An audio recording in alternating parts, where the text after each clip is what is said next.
All right, Bowie, let's see what we got going on for backstroke.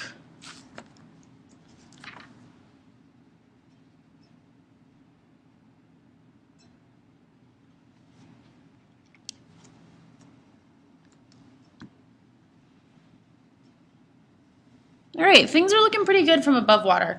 You have a nice long stroke, you had a nice streamline, good underwaters. You can probably use your underwaters a little bit more to your advantage, and I'm sure they told you not to go crazy on them for the videotaping so we could actually see your swimming. But don't be afraid to really push off underwater and see if you can get some good kicks under there. That's where we're going to see a lot of improvement and also get a lot of benefit. So let's look at your stroke. Make sure you're coming out, thumb out. And you're crossing over just a little bit with your left hand. Right hand entry looks pretty good. Really work that rotation. The more rotation you have, the easier it's going to be to get your hands in the right position, and the easier it's going to be to get your hands in the right place to catch. You just want to get them a little bit deeper. That's going to give you some big benefit there. Let's switch over to the underwater camera and see what we can learn from that.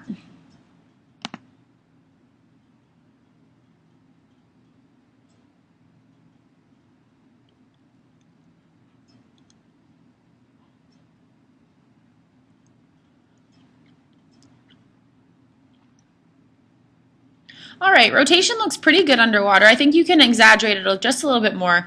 You're not super flat, but you definitely are a little bit flat as you come through. So just make sure as you're coming in, really drop that shoulder, drop that hip, let your hand sink down, get in that good catch position. And then as you're coming through, try and finish a little bit closer to your hip. You can see here you finish below and far away from your hip. Try and have that finish right on your hips. You don't have to lift through all that water. The catch at the top is really nice, and I think if you're able to rotate a little bit more, you'll lose a lot of those bubbles that you see on your arm. The faster and cleaner you can cut the surface of the water, the less likely it is that you'll have those bubbles there. Let's see. In terms of body line, you look pretty good. I feel like if we drew the cylinder around you, you'd also fit right inside it, so that's excellent. Pull that out of the way.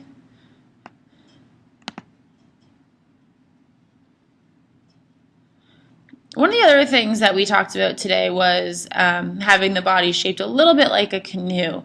And what you want to think is have a little bit of arch in that body, hips a little bit lower so you can see, oops, here we go.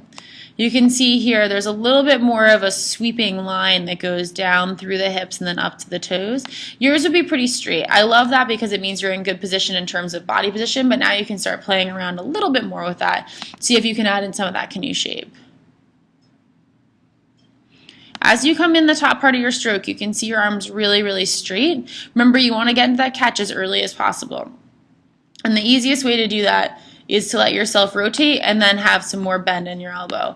And remember, we talked about narrow catches versus wide catches. It's kind of whatever's comfortable for you, but playing around with it is going to be really beneficial to you. You can see here, this is Ryan Lochte, and he has a very wide catch, but even being wide, you can see the depth of the catch because of the rotation and also that bend in the elbow. So I think if you can start to work on those things a little bit, you're going to see some big improvements in your backstroke. Keep up the good work.